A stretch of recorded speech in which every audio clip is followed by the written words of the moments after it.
신바람 사연 아파트. 오늘의 사연 시작하겠습니다. 안녕하세요. 저를 식모로 쓰려 했던 건지 어머님의 음흉한 속내에 질려버려서 연을 끊은 30대 여성입니다. 지인의 소개로 만난 남편과는 사귄 지 1년 만에 번갯불에 콩 구워 먹듯 결혼했습니다. 남편과 제가 서로 좋아 죽을 만큼 푹 빠져 있었던 건 맞지만 이토록 빨리 부부의 연을 맺게 된 건 시댁의 영향이 컸어요. 사귄 지 얼마 지나지 않아서부터 남편이 시댁 식구들이 저를 궁금해한다며 인사만이라도 드리자고 하도 애걸복걸을 하더라고요. 매번 거절하기도 민망하고 그러던 어느 날이었습니다. 남편이 어머님이랑 제가 다니는 회사 앞에 와 있다며 같이 저녁 식사라도 하자고 그러더군요.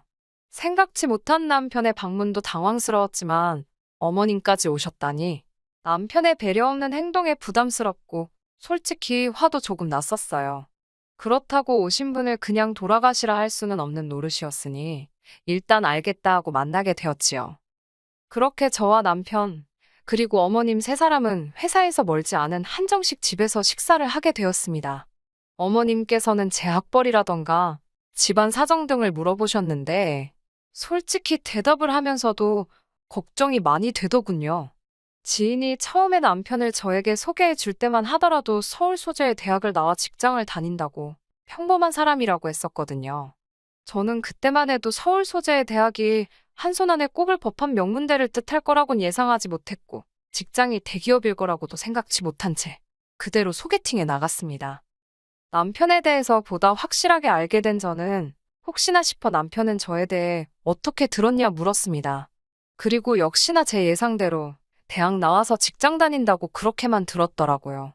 제가 서울에서 대학을 나온 건 맞지만 회사 규모나 이런 거 저런 걸로 따졌을 땐 남편 조건에 한참 미치지 못했기에 괜히 제가 거짓말을 한 것처럼 움츠러들더군요. 얼마 대화는 나눠보지 못했지만 남편에게 첫눈에 호감을 느꼈던 저로서는 아쉬움을 뒤로한 채 남편에게 솔직히 털어놓았어요. 서울 소재의 여대를 나와서 지금은 중소기업에 다니고 있다고요. 그런데 남편은 그 직장도 좋지 않냐며 오히려 자기를 낮추고 저를 띄워주는 식으로 대화를 이끌어 나갔습니다. 그리고는 자기는 제가 마음에 든다며 진지하게 만나보고 싶다고 하더군요. 아무튼 사정이 그렇다 보니 어머님께서 제 호구조사를 하실 땐 긴장이 될 수밖에 없었어요. 특히 어머님께서 먼저 아버님은 대학 교수셨고 당신도 교직에 있다는 말씀을 하셨을 땐 조금 난처하기까지 했네요. 굳이 직업적으로 시부모님과 비교하자면 저희 친정부모님은 평범하십니다. 두 분이서 작은 식당을 운영하고 계시거든요. 하지만 제 염려와 달리 어머님의 반응은 남편과 별반 다르지 않았습니다.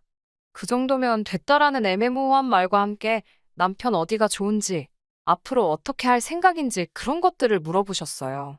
그러시곤 급기야 결혼 생각을 하고 있다면 둘 다 어린 것도 아닌데 시간은 끌어 뭐하냐며 얼른 날짜 잡고 그러라시대요. 사실 아주 가볍게 몇 번 결혼에 대해서 이야기를 해본 적이 있긴 했어요. 그런데 어머님까지 나서서 빨리 진행시키라 하시니 당황스럽기도 하고 한편으론 기쁘면서도 동시에 걱정도 되었습니다. 솔직히 털어놓자면 제가 결혼 자금으로 돈을 모아놓기는 했지만 겨우 4천만 원에 불과했고 친정 부모님도 얼마나 해주실지 감이 안 왔거든요.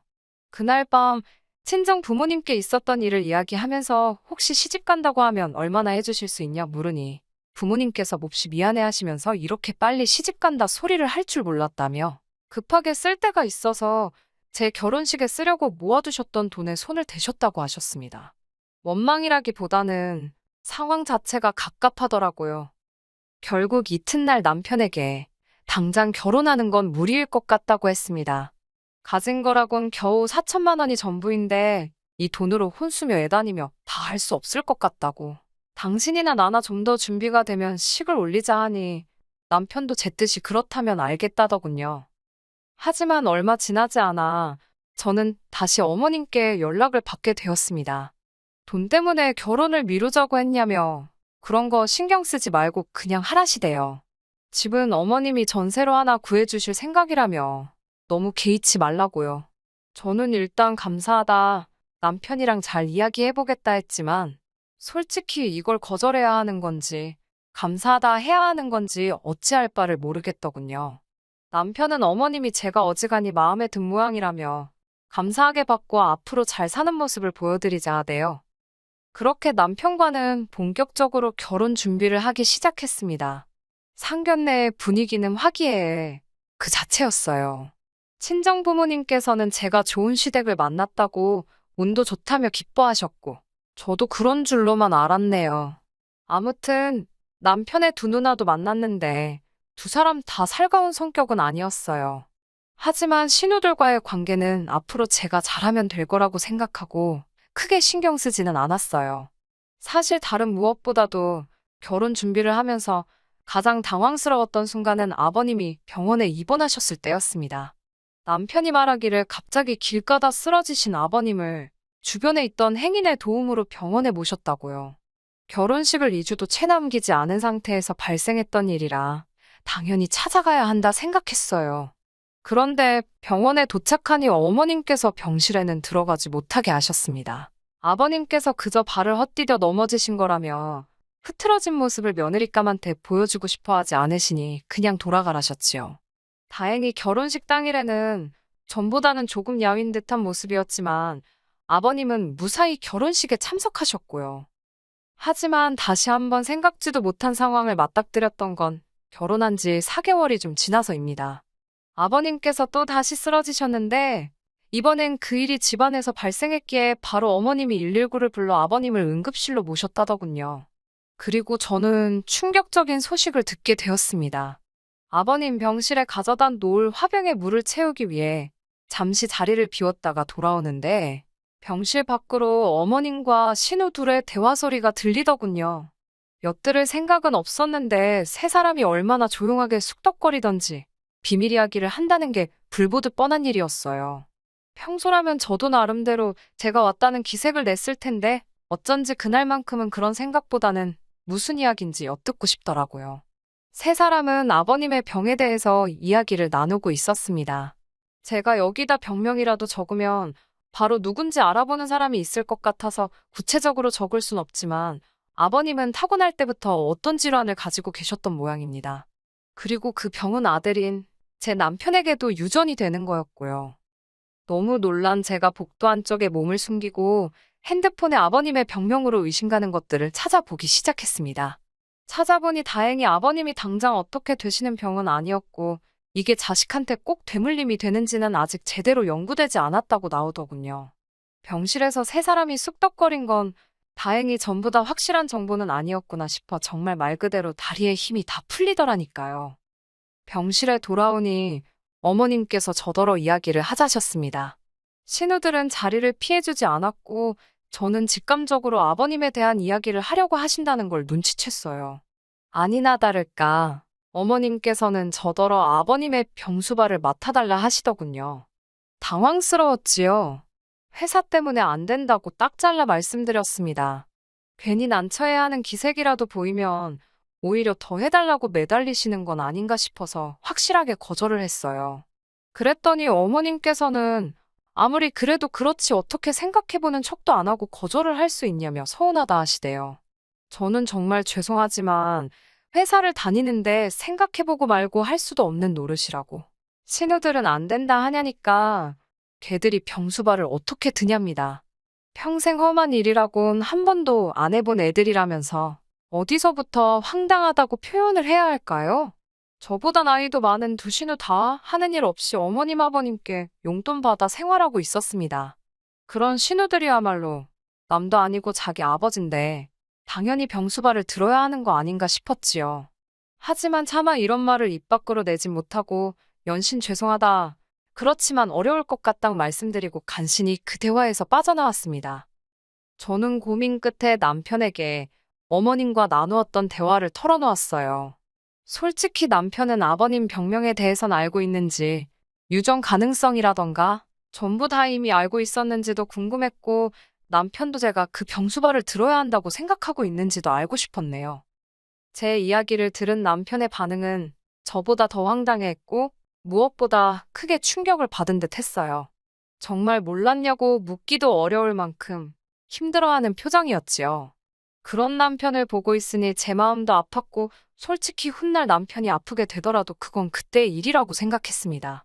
지금 당장은 건강한 남자였으니까요. 저는 일단 남편에게 아버님 병수발은 절대로 들고 싶지 않다고 솔직히 털어놓았습니다. 남편도 걱정하지 말라고 어머님 계시고 안 된다 하면 누나들도 있고 그리고 자기도 있는데 제가 할 이유가 뭐냐고요. 그리고 저를 옆에 앉혀놓고 남편은 어머님께 전화를 걸었습니다. 어머님더러 제가 아버님 병수발을 들지 않을 거라며 다시 한번 못을 박더라고요. 그러자 어머님께선 크게 노하신 목소리로 자식 키워봤자 소용없다더니 네가 딱 그렇다면서. 그러더니 남편더러 집까지 해져가면서 결혼시켜줬더니 부모 뒤통수를 이렇게 치냐고. 내가 네 마누라 뭐가 예뻐서 그렇게 잘해줬겠냐. 그래도 순하니 말귀도 잘 알아들어먹고. 한마디로 부리기 좋을 줄 알아서 절 받아주셨다는 뭐 그런 말씀을 하고 계시더군요.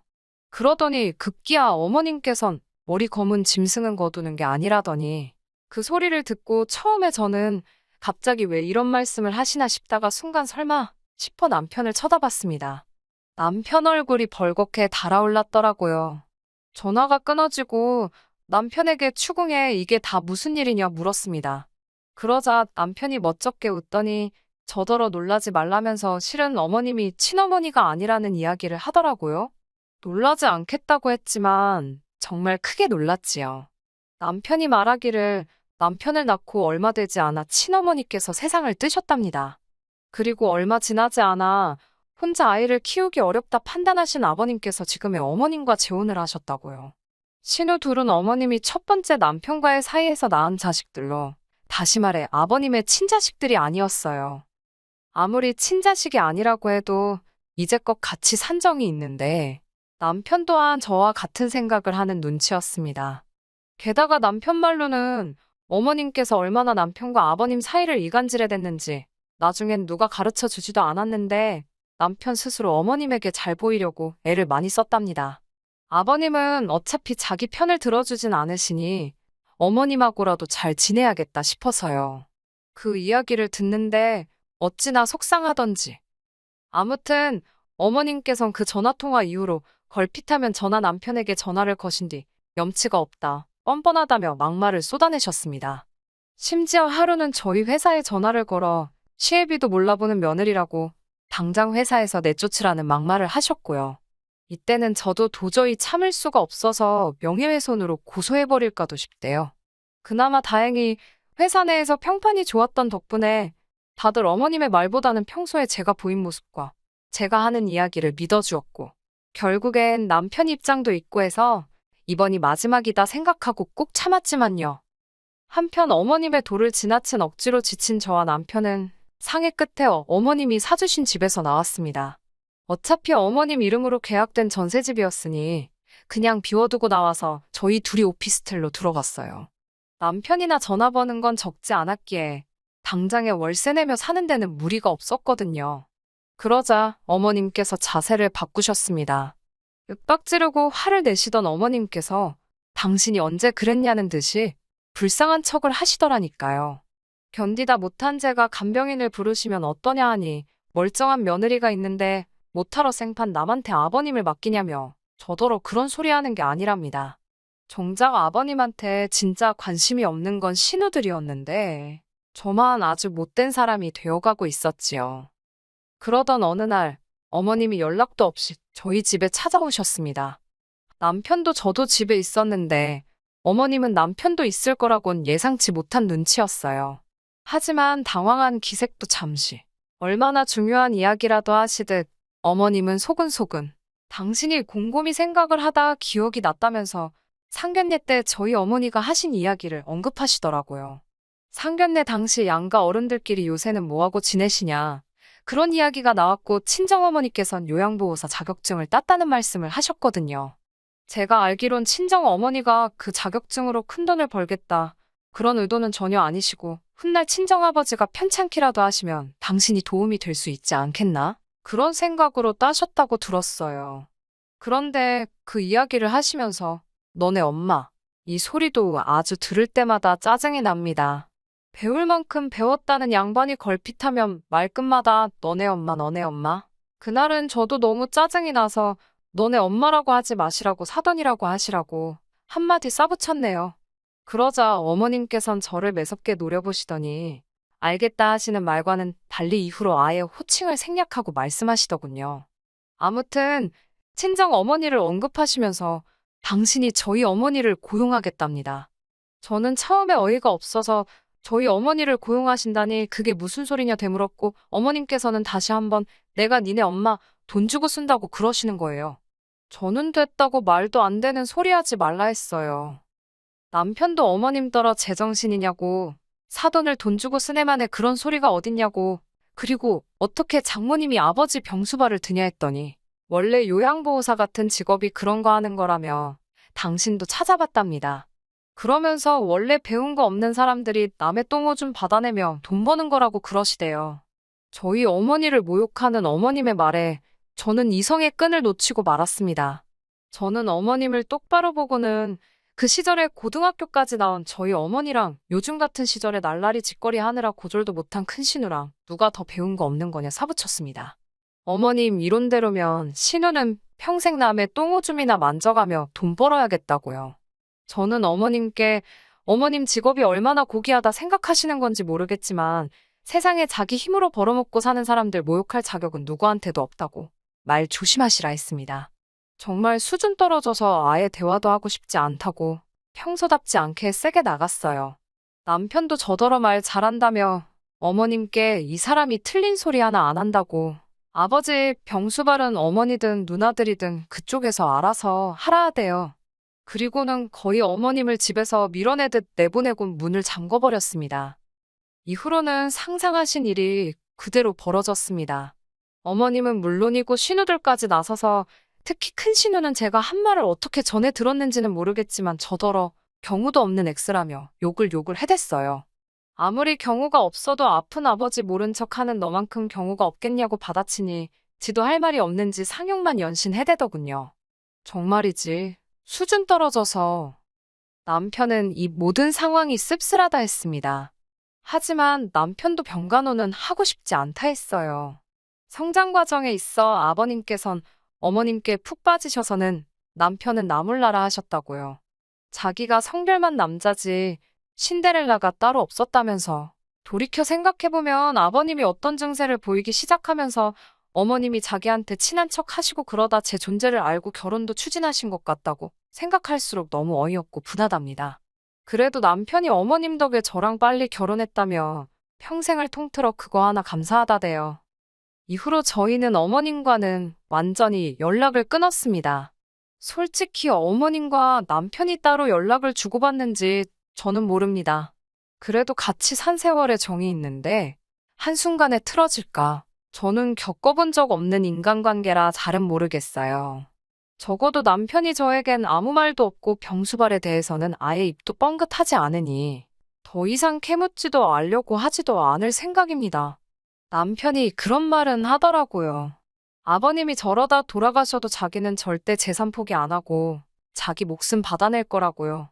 이 말을 하던 남편은 악에 바친 것 같았는데 저는 남편이 어떤 결정을 내리든 그걸 지지해줄 생각입니다. 남편과 저는 이제 영원한 한 팀이니까요. 끝까지 들어주셔서 감사합니다. 오늘의 사연은 여기까지입니다. 구독과 좋아요, 알람 설정 부탁드리고 더 좋은 사연으로 다시 찾아뵙겠습니다. 감사합니다.